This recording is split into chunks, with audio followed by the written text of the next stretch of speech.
It's so true. And in my book, I write a lot about responsibility, Hmm. that it is ultimately our responsibility to create peace in our life. Yep.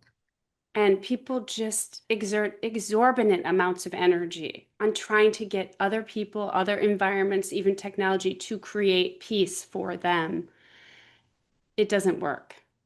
So when we take the ultimate responsibility back and say, okay, I've got to learn how to manage my own energy better. I've got to utilize the power of my breath. I've got Mm. to tap into my innate resources, to my intuition, to start asking bigger questions. Does this resonate with me? Yes or no? Right.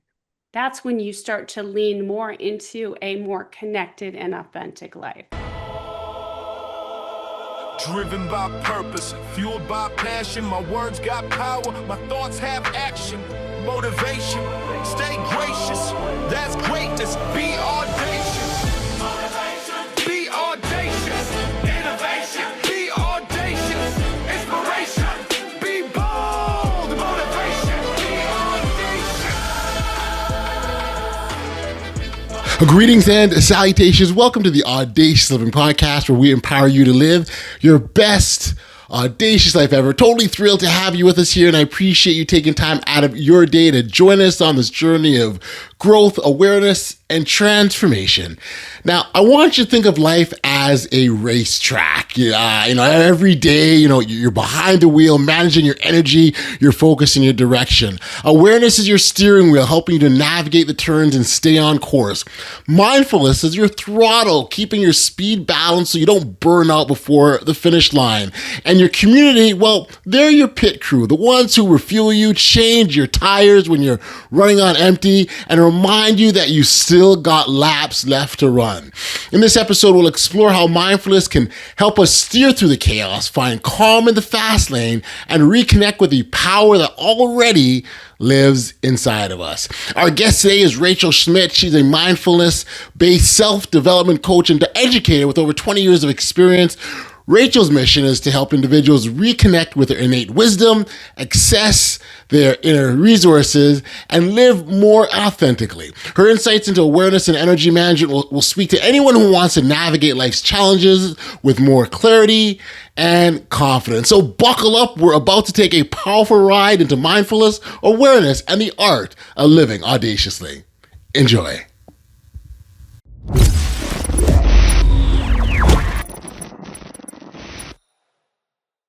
Hey, Rachael, thank you for joining me here today on the Audacious Living Podcast. I am pleased, excited, and so glad that you're here. Thank you for doing this. Well, thank you for having me. I am thrilled to be here and super excited to get a little sample of all your good energy. Oh, well, I think it's a reciprocal. It's a two-way street here. I'm sure I'm gonna pull some from you. That's how it works here, right? So, but thank you nonetheless. It's really really important on this podcast to provide opportunities for individuals to share, right? And that's really the foundation. About sharing insights. And the part I oftentimes joke about is that So here you, Rachel, you and I are gonna engage in a conversation, and others have the opportunity to eavesdrop and listen in to what we're saying and potentially take from that to use for their own lives to get them to a better place, which is just so phenomenal. And I love that, and it's exciting. And so thank you for being here. We're going to talk about the common sixth sense, and we're going to get you to elaborate that a bit further, and all the work that you're doing around that. But really it's that sort of that inner knowing, that innate wisdom that we all carry, that intuition sometimes, that guides us and steers us on our path of life. And I think a path of life is a really good analogy because we all are going through this path, and we've got to take these steps forward. And for me, that's kind of where the audaciousness comes in, because you don't really know where it's always going to go. You don't know where it's going to end up, but you take that step forward anyways. And that's sometimes where the intuition comes in, that kind of points us in the right direction. We still got to do the work and take that step, right? We still got to do that work, but So true. nonetheless, it's there for us. So maybe as a starting point, I can get you to introduce yourself to your audience, talk about the work that you do, and what's got you to the point that you're at now. Okay, well, I am Rachael Schmidt. I am a mindfulness-based self-development coach and educator. And I've been doing that for 20 plus years now. And I also would say there's a spiritual subgenre within Hmm. that. So Hmm. I work with all types of people, but I'm extremely passionate about helping people reconnect with themselves. Okay. We are really in a connection crisis right now. Um, we've got more resources than we've ever had when it comes to well-being, mental health, self-development, but yet people feel disconnected and people are exhausted from outsourcing. Hmm.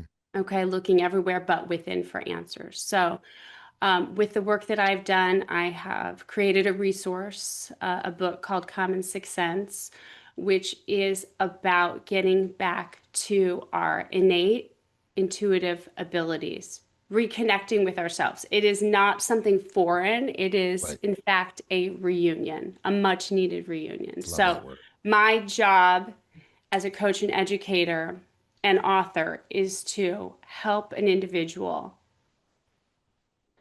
reconnect with what they already know, what they already have, and then use those tools to their advantage so that they Mhm. can live more healthily, more connected, more authentic, and ultimately find more peace in their lives.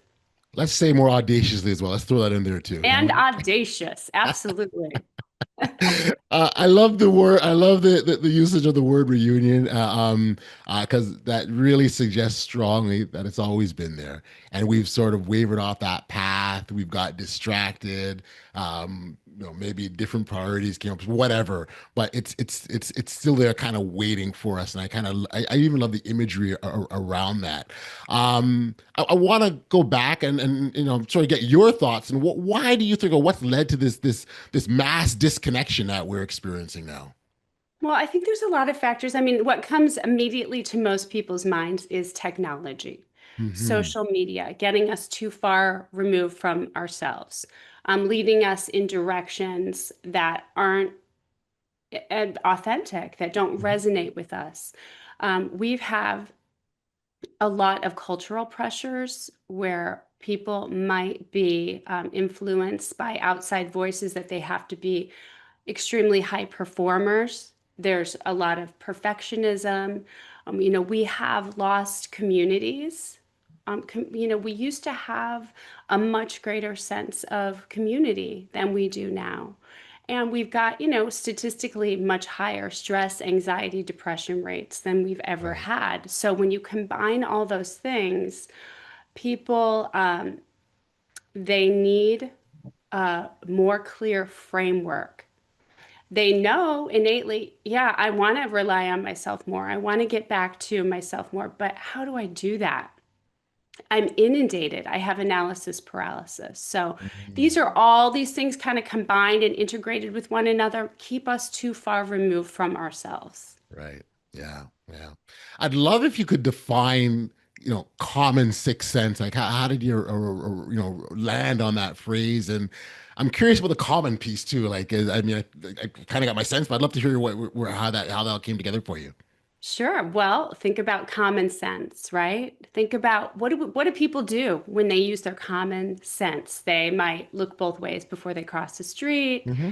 They might hold a door open for somebody instead of letting it slam in someone's face. We use our common sense all the time. And when we're impacted by someone else's lack of common sense, that really stays with us. Yeah. So, but what about our sixth sense?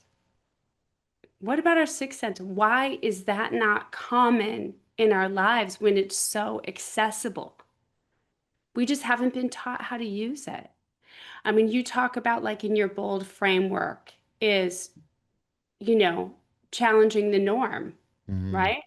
So why would we want to just be common? Why would we just want to be normal when we can access so much more? I mean, the sixth sense is really described generally as that which exists beyond normal Right. perception, right? So if we're running with that very generalized definition, we don't want to be in that category. We want to be in the category where we are using what we came with, Yes. Yes. our ability to access our breath, our ability Yes. to manage energy, our intuition, and so on and so forth. So, common sixth sense is really kind of like stating the obvious. Mm, Let's mm. not make this for a random Tuesday or a yoga Right. class Right. or a conversation with a friend. Let's make this common, part of Right. our Right. everyday lives. Or even as something that's exclusive to a certain set of people, because I think that's part of it too. Like, so when we talk about it, not recognize our sixth sense is common.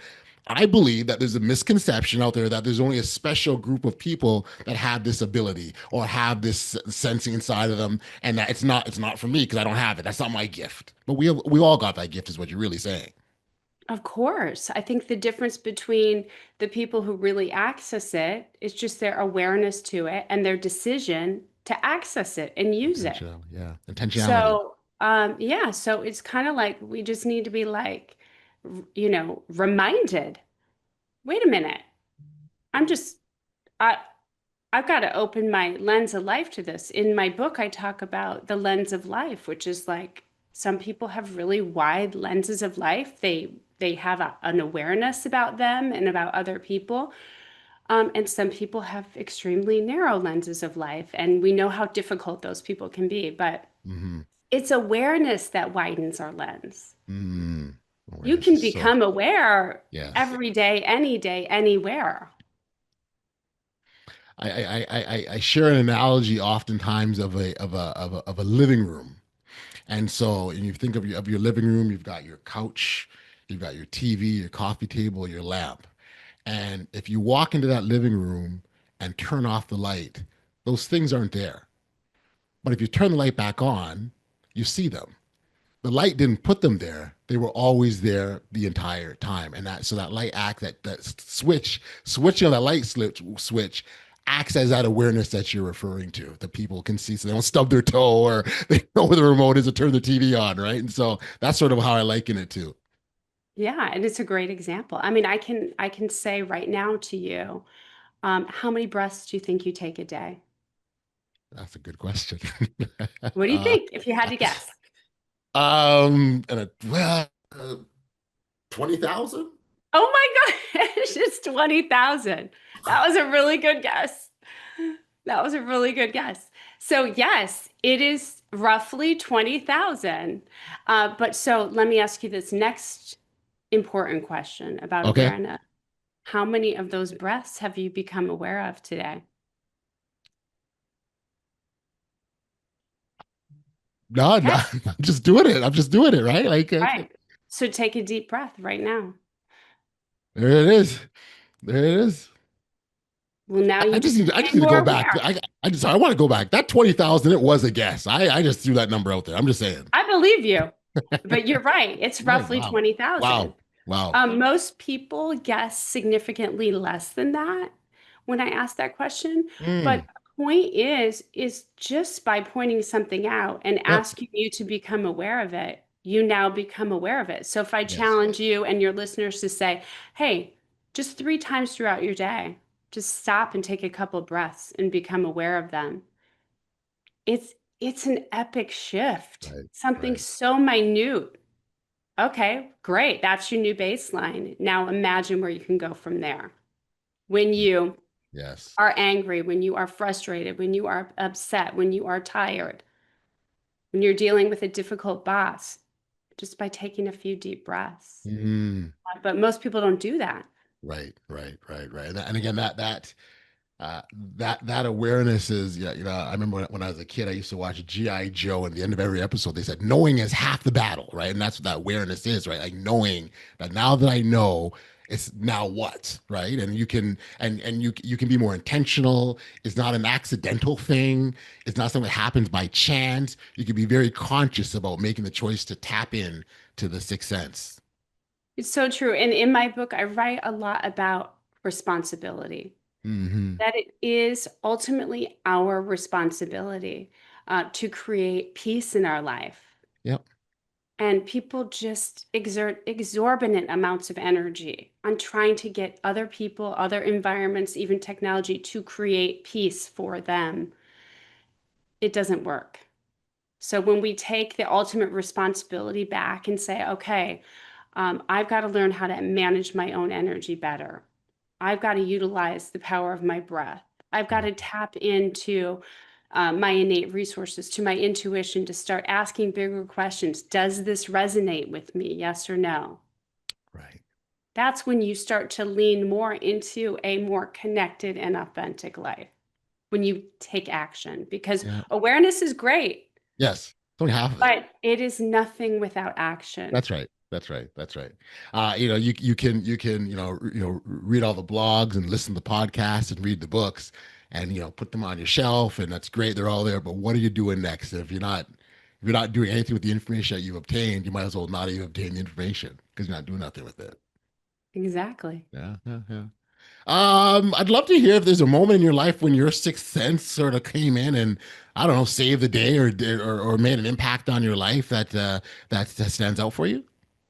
Well, there's been so many, but I've had there's some key moments. So about 10 years ago, I was diagnosed with an extremely rare vestibular disorder called superior semicircular canal Okay. dehiscence. It's a mouthful, but Okay. what it means is most people have this like thick bone layer between their brain and their superior ear canal, but my bone was pretty much disintegrated. So my brain was practically sitting on my superior ear canal.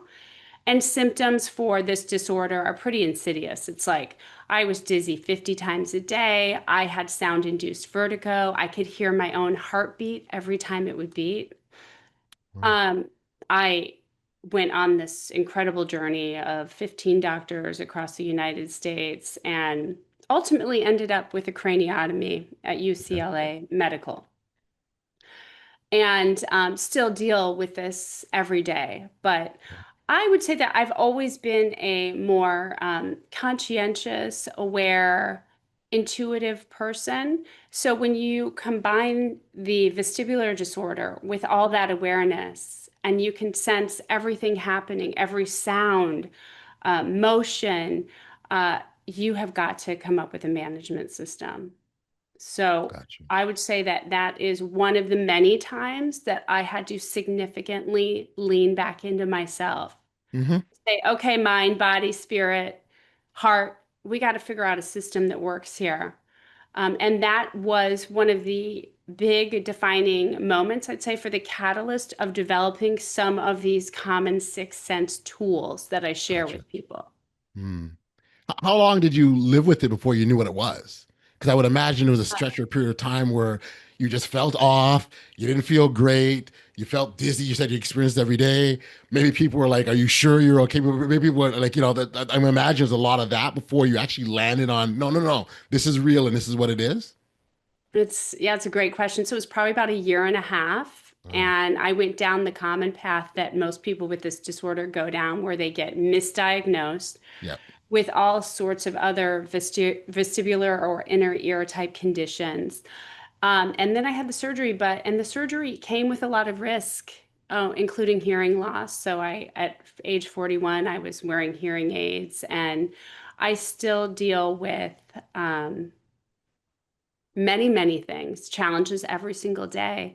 And another one of the risks was migraines. I was getting migraines for 10 days straight and went to Mayo to a migraine specialist. So it's a never ending challenge, right. but I have found a system for myself that brings peace into my life despite the daily struggles that I have. And that's what I try to do for others is say, there is a way to create a formula for peace in your life, Gotcha. despite whatever you've gone through. I think you said, well, first of all, I agree with you wholeheartedly. Absolutely. There is a formula, and I like the word formula because I was going to ask you about the theory that was inspired by Einstein, the theory of volatility, and it combines energy and management and chaos and calm. So I mean, I'm throwing away. I'm probably butchering it, so I'm going to let you to save me and explain what it is all about for our listeners. Right. So, okay, we all know E equals MC squared, right? Yes. Good Yes. old Einstein, high school physics. Einstein was very masterful at energy, right? And it took him like 7 years to come up with the theory of relativity. And I looked at this theory that was all about energy, and I said, this really translates in a very simple formula. And what I came up with is the theory of volatility, meaning how volatile are you when you interact or are affected by energy? So let's just break it apart real quick. E is energy, Mm-hmm. M is my management or my mismanagement of energy. And that equals, now we're at C squared, my chaos or my calm. Now, let's rewind for a second. Okay. It's so simple. When energy comes in through people, through technology, through environments, through our own thoughts, through our body, in any form, I can either manage that energy, mismanage that energy, and based on which direction I go, I either create calm Okay. or Okay. I create chaos. Got you. Now, Got let's you. put it in a real world application. Mm-hmm. Somebody says something that really sets you off. What do you do? That's where we as Right. individuals have to The self reflect and choice. say, Yeah. what I do next is going to determine my calm or my chaos. And ultimately, the calm or chaos of the people and environments I come in contact with, unless they have good management systems. Right. Right. My children, my spouse, my friends, my employees. The guy So that cut you off on the road. Same it's thing. a perfect example. It is the most relatable example for people. Mm-hmm. What do we do? What do we do? Do you have a system in place? Do you just put on a song you love and let the energy flow out of your body into the steering wheel? Or do you yell and scream? Do you go tell 5 friends? Are you mad about it 3 hours later? It's Right. just, are you taking that energy and are you managing it or are you spreading it like wildfire or internalizing it? Let's think about when a family member says something to us or behaves in a way that just ignites, we'll call it a trigger. Mm-hmm. What are we doing with that? Right. Is what we're doing healthy? Are we proactively participating in managing that energy? Are we just suppressing it, internalizing it, lashing out at others? So it helps us be very self-reflective and say, like, okay, how volatile am I in these situations? And what a Right. lot of really volatile people do is someone didn't, add their foam topping on their cappuccino, and now energy is just going to blast out of them. Right. Why? Mm-hmm. Why? I, I know that in the certainly in the coaching space, one of the expressions I've heard is that emotion is information. And so when we talk about that energy and it, oftentimes that energy leads to some sort of emotional reaction, like there's something more going on there. So I think it's almost a clue to pay attention to to the things that you're reacting to and why you react the way you do. You're so on because, I refer to it in my work as, I mean, it's energy, Hmm. your thoughts, emotions, it's Yep. energy. So we Hmm. could call it energy. We can call it a jolt. We can call it a wave. Think about if you touch something and you get a little static shock. Right. Think of it like that. Visualize it, give it a name, give it an image.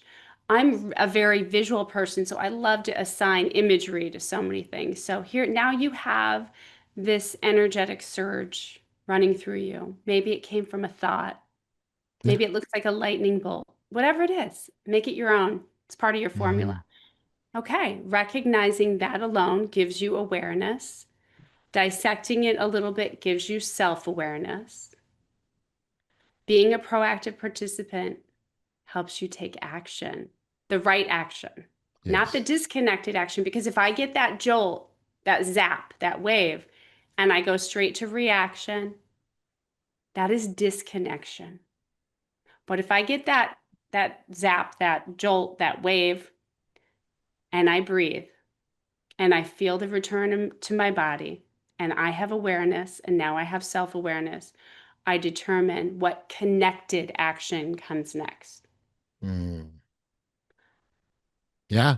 It goes right back to that awareness, right? That awareness kind of starts the whole process.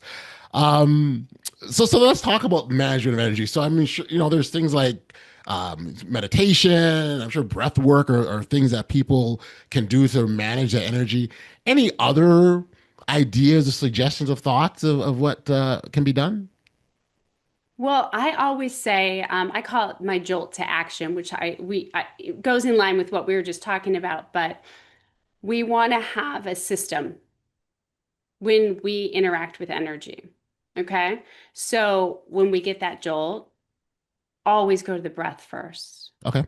It's always the breath first. The breath is so powerful. It is so underutilized. I mean, if you just take a few deep breaths, if your listeners, if they're driving or walking, um, just take a few deep breaths right now and experience the energetic reset. What happens is when we get that jolt, I call it like a out of body experience where you almost feel like you leave yourself for a minute, Hmm. right? And then you come back. So we want to use our breath to get back in our body. Gotcha. I would say do not proceed unless you are back in your body. Because if you do, you are reacting. So think about Yes. when I get a jolt, I'm going to breathe. I'm going to get back in my body first. Yep. Where is all that energy going to go? Now you have all this energy flooding your body. Where's it going to go? Anywhere but inside of you. Put it into your steering wheel. Visualize it leaving your body like a dark cloud. Mm. Move around. Find your formula, but you have to transfer the energy. Get it out of you. Feel back in yourself first. And then proceed with your words, your thoughts, your actions from a place of connection Right. versus disconnection. So, energy is all about management. And we learn through trial and error what Yeah. management system works best for us. Yep. Some Yep. people are like, I just got to walk away for 5 minutes and I'll come back. Great. As long as you come back connected, then that works. Yes. Yes. If you Yeah. come back and you're still disconnected, that doesn't work for you. Right. Right. You got to come up with something else. So it's that trial and error that helps us Yep. create the perfect formula. And it's so important. I'm glad that you sort of get an example of kind of walking away because I think the piece is to understand it's a very individualized process. What works for me is going to be me. What's for you is for you, kind of a thing. And each of us have to figure that out because it is very much trial and error. I think another part of that trial and error is also understanding the things that give you that energy, that positive, that good energy. Like, I think we all have things that we get passionate about and excited about. I know for me, and I mean this, I legitimately, truly love podcasting. I could do it all day and night and not be tired. And I find that when if I'm going through a challenging period, a rough moment, the hills and valleys of life, right? The hills are great, everything's wonderful, but sometimes you get in that valley, right? And the key is not to stay there, because so recognizing that life is a continuum, it's going to happen, and there are going to be those dips, but we don't have to stay there. And so for me, what I find that if I want to kind of get out of that dip, I go and do something that I like. So I podcast and I just talk to more people and I get more energy and I feel great about myself. And then, so I was actually joking the other day. Someone was talking about, I had, because I've gotten like just over 500 episodes, like, oh my gosh, a lot of episodes. And yeah, because I've visited the valley a few times. So what do? I get out and I do more podcasting to get out of it, right? That's kind of what the journey has been. But I think at the end, it's really knowing what works for you. That's the point of all of what I'm saying. It's really knowing what works for you and having that awareness of the things that give you the energy that you need. Yeah, well said. And it's all about resonating. That is the word that I always want. Does it resonate? Yes or no? I mean, you have found something that energizes you. You have a lot of energy. You have a lot of good energy. You're curious. You are a very good communicator. So you have found an avenue to be authentic. And I would challenge the listeners to ask themselves, what are the avenues for me that are authentic, where I don't feel like I'm swimming upstream? Right. What that enhance my life, that bring me joy, that bring me pleasure, that help me grow, that excite me.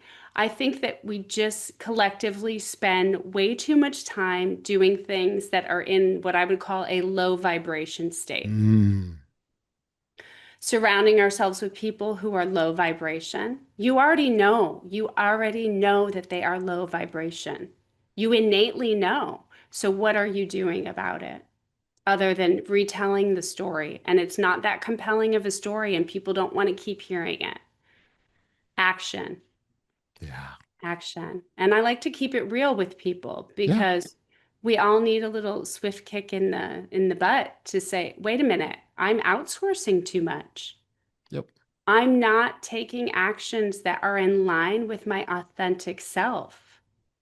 Now, for those people who feel like, wow, I'm really don't know who my authentic self is, Mm-hmm. I would say you will quickly be reminded if you spend some quality time with yourself. That's time Yep. with yourself without Yep. an agenda, without a plan, Yep. a few minutes a day, just being authentically you and Mm-hmm. finding moments of peace. Those answers will organically start to come. The more people open that lens, Yes. the easier it gets to get the intel. Yeah. I think a very important part of sort of sitting with ourselves is also listening to ourselves, right? Like, our heart, our mind, our body, like listening to those different pieces of ourselves to get us on that pathway where we're wanting to be. Um, uh, so there's a lot, and it's funny. I'm sort of on the fence with this. And maybe get your thoughts, but I'm kind of on the fence with this because I think we have to listen to ourselves, but there's also value in what we receive externally. So, for example, um, uh, I think there's great value when someone says, "Hey, Rachel, you're really good at this. You should pay attention to this. You should do this as a hobby or something, or you should think about this," because they see that perspective of us, and they can see, but and we don't have that same view. And so I think there's value in hearing what people say, but I also am very guarded against putting stock in what people say. So I'm kind of on the fence there. Like there's value in it, but there's so you listen, but you don't want to listen. That's sort of, I don't know what you think, but that's kind of where I sit on it, in the middle. Yeah, I'm with you. I think that there's so much value in logic, right? We want to be logical. We want to do our due diligence. We want to gather that intel. And then we want to ask our innate, authentic, intuitive self, like, is this in a line? Is this in alignment with the information I have gathered from the Right. outside? Hmm. And then we proceed. They beautifully dance together. Okay. A lot of people think it's one or the other, A or B. Right. It's Right. not. There will be moments where it's just A, and there will be moments when it's just B, but I think of them as collaborative forces. I mean, we have so much energy coming at us every hour, minute, second. It's like not only the voices within ourselves, our gut voice, our heart, our mind, the ego. Oh my gosh, it likes to be the head honcho for sure. Yes, All it the does. external voices, this is why it's imperative that we have a navigation system in place because Hmm. if we don't, we're just kind of like lost in the sea of messaging and we don't know, wait, did that originate from me or somewhere else? It's It becomes convoluted, really. yes, So yes, yes. I say there's power in all of the above. Mark D. Listen to other people, explore other environments, go within, and then ask yourself, does this feel like my formula? Yeah. It's that self-trust piece. People generally, I've talked and listened to a lot of people over 25 years. And I think if I could pick one of the big missing pieces for people, it's that self-trust piece. But understanding that we can shift the story at any time uh, Hmm. and keep widening the lens is can be pretty profound for people. I I remember. Oh, go Sorry, go for ahead. it. No, I was I gonna. do. You go. You I'm like, first. You first. no, you go. No, so when you start talking about self trust, that sort of opened up all sorts of thoughts for me, and I actually really remember um, uh, going back to a conversation I had with a friend once who just had a string of just sort of bad or not great relationships, Mhm. and I remember literally her saying, "I can't trust myself to make the right decision." And so the analysis by paralysis, you don't do anything, right? Because you can't decide what to do, or you don't trust yourself what to do. And so I think the question then begins is how do we begin to trust our intuition again? Like, what does that process, or what do those steps look like? Well, your intuition has always been trustworthy. How you suppressed it, ignored it, misinterpreted it, that's not on Mm, the intuition. That's on us. The intuition is the voice of your greatest guide, you. It is quite literally you right. communicate with you on your behalf. Yes. Yes. And that So guide the wants us to succeed, that wants us to have victory, it wants us to accomplish great things. exactly. We are not meant, I mean, human beings are incredibly resilient, but we are not meant to exist in chaos. I mean, if you Mm, have, you know, you have all the data you need to know that we're not designed for that. Your intuition wants you to have peace in your life. Your intuition mm, will guide you towards peace. And so, for anyone who's really struggling with self trust, we've got to go back to compassion yeah. because where you might be today, right now, and for anyone listening who's really struggling with this, there's reasons why you are in this current place in your life. And I'm less concerned with what those reasons are, Hmm. with dissecting every one of those reasons. And I'm more focused and concerned about the story you tell yourself today. Yeah. That's a big one. I do a lot of work with graduate students at Florida Atlantic University. Shout out to the College of Social Work and Criminal Justice. They are the best. I love them. Really great people doing like out of the box work. But we do integrated mindfulness there. So Okay. I go in with these students, with faculty, with administration, and I help them reconnect with themselves. So, for example, my grad students, they are getting ready for the much dreaded capstone thesis. It's like a thesis is a year. Okay. Capstone is more condensed, like a semester. They've got to do a lot of research. They've got to present to a room full of faculty. They've got to field questions about their research. It's intense. They are stressed. They are at the last leg. And most of them come to the first day of class petrified about the presentation. I can't Hmm. speak in public. I Right. don't like to stand up in front of people. And to see them go from that stage to these confident, present uh, communicators, effective communicators, is really profound. And we are focusing on self trust, self development, Mm, breathing, energy management. We're not so much focused on, we dabble in here's where you stand, here's how you hold your hand, here's how you make a point. But the point being, the amount of growth that happens in a yeah. 13-week period it's a bit of a mind blow. So Mm, what does this go back to? Mindset. yes. So for your person who's struggling with self-trust, who thinks, I don't know myself, how did I get to this point? You got to change the story. You got to shift the mindset. That's an old story. It Yep. served you. It doesn't serve you now. Got you. Got you. Got you. So thanks for that. I want to bring it back to the podcast here, and I guess in sort of in the context of audacious living. What does living with our sixth sense look like in practicality in our lives, whether it be in business or relationships? What does that look like? looks like we have to take risk. You have to take risk to be authentic.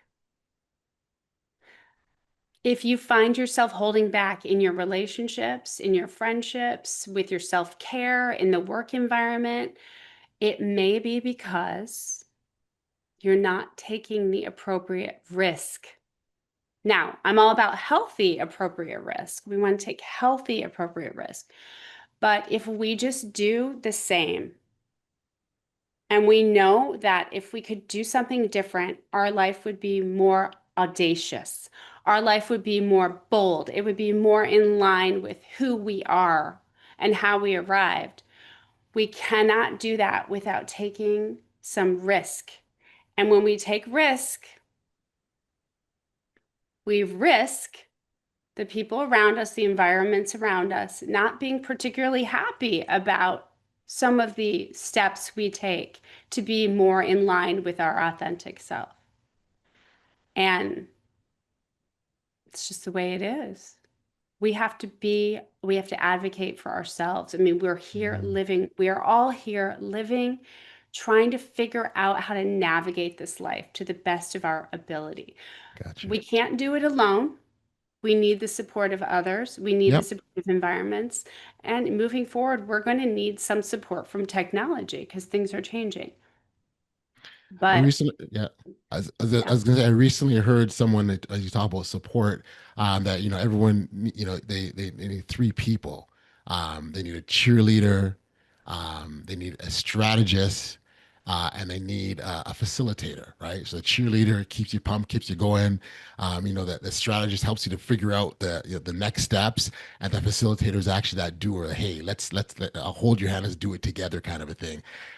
You might have an overlap between one of those roles or two. Maybe the cheerleader is also the facilitator or the strategist, but nonetheless, those specific. And when I stopped and thought about, it, I'm like, absolutely. Like I want 30 of those people. You know what I mean? Like this is great to have, right? Great army to have. But you're right. We need a community. That's really the point. that's your dream team. That's it. That's it. That's That's it. it. I realized that big time in going through the process of this book because I am one of those type A, very independent people.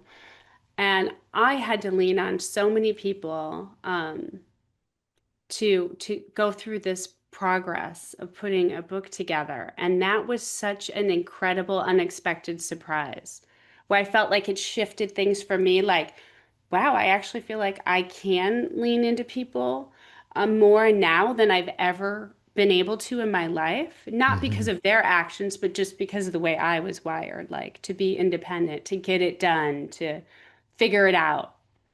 And it was so refreshing to lean back into people in that way.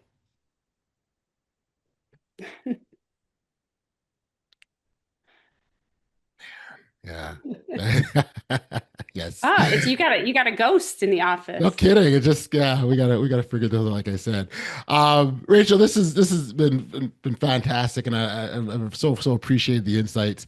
Sometimes sometimes what we do here, quick sort of rapid fire lightning round. I throw some questions at you. Tell me what first thing that comes to your mind. Does that Okay. work? Yeah. I love it. Yeah. All right. Okay. So breath work, yes or no? Sure.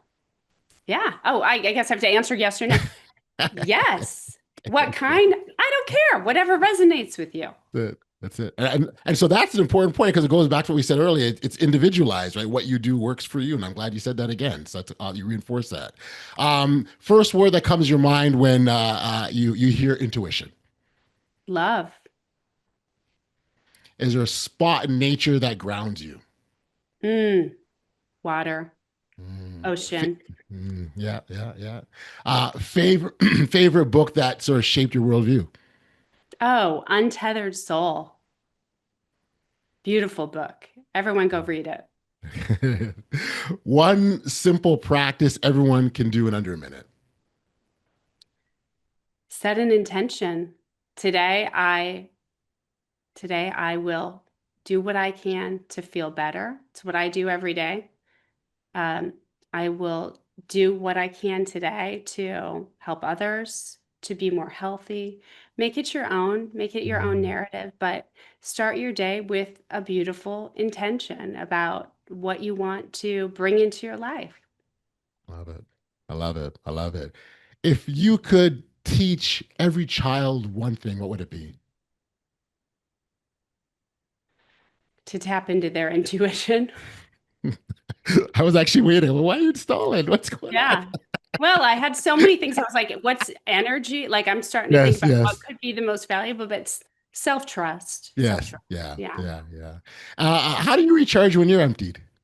My dogs, Fleetwood and Mac, two giant dogs that they're both rescues, and I just sit with them and have conversations and pet them and just be fully present in the moment. Our other dog, Mac, is 12 and a half now. He is a very senior dog, and just having those moments and being grateful, just it recharges me and resets me. I love it. And then lastly, fill in the blank. Audacity means what? Authenticity. I'd agree. You're going to get my buy-in on that one. That's for sure. That's for sure. That's awesome. For listeners, Rachael, that wanted to connect with you directly, learn more about your work, where can we send them? You can go to commonsixth.com. That's SIXTH. And you can go on Amazon on November 11th, 11/11, to check out my new book, Common Sixth Sense. Very, very cool. We will make sure that all the appropriate contact details are the show notes below. Rachael, this has been wonderful. I really, really appreciate the time together, and thank you for your great energy. Like I said, it was a two-way street, and so you fed me as much as I've put out there. So thank you for that. Congratulations on the book and finding your journey, and again, thanks for being a guest on the Audacious Living Podcast. I loved it. You have such great mojo. I mean, what's not to love? Thank you for having me, and keep doing all your amazing work and helping people be bold. Thank you. We will. How about this? I will continue to do my part if you do yours. Deal? I agree. Let's sign in blood. Done deal. There you go. That's awesome. All right. Take care.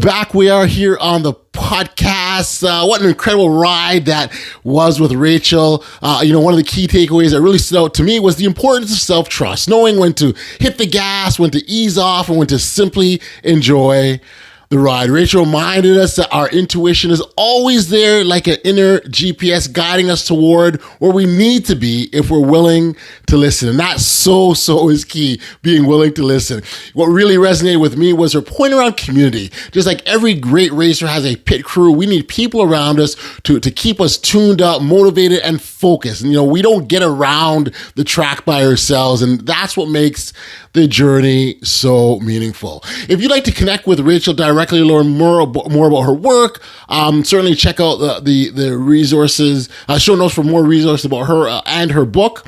She certainly has lots of insights to offer. Now, before we wrap up, I want to leave you with this thought. Life isn't just about racing to the finish line. It's about how you handle the turns, the bumps, and the pit stops along the way. When you learn to manage your energy, trust your instincts, and lean on your crew, you'll find that living audaciously isn't just about speed, it's about flow. Thank you for tuning in to another edition of the Audacious Living Podcast. If you've enjoyed today's conversation, please take a moment to like, follow, subscribe, and share it with someone you think could use this reminder to keep pushing forward on their own track. Until next time, stay bold, stay mindful, and keep driving toward your best audacious life. Driven by purpose, fueled by passion. My words got power, my thoughts have action. Motivation, stay gracious. That's greatness. Be all.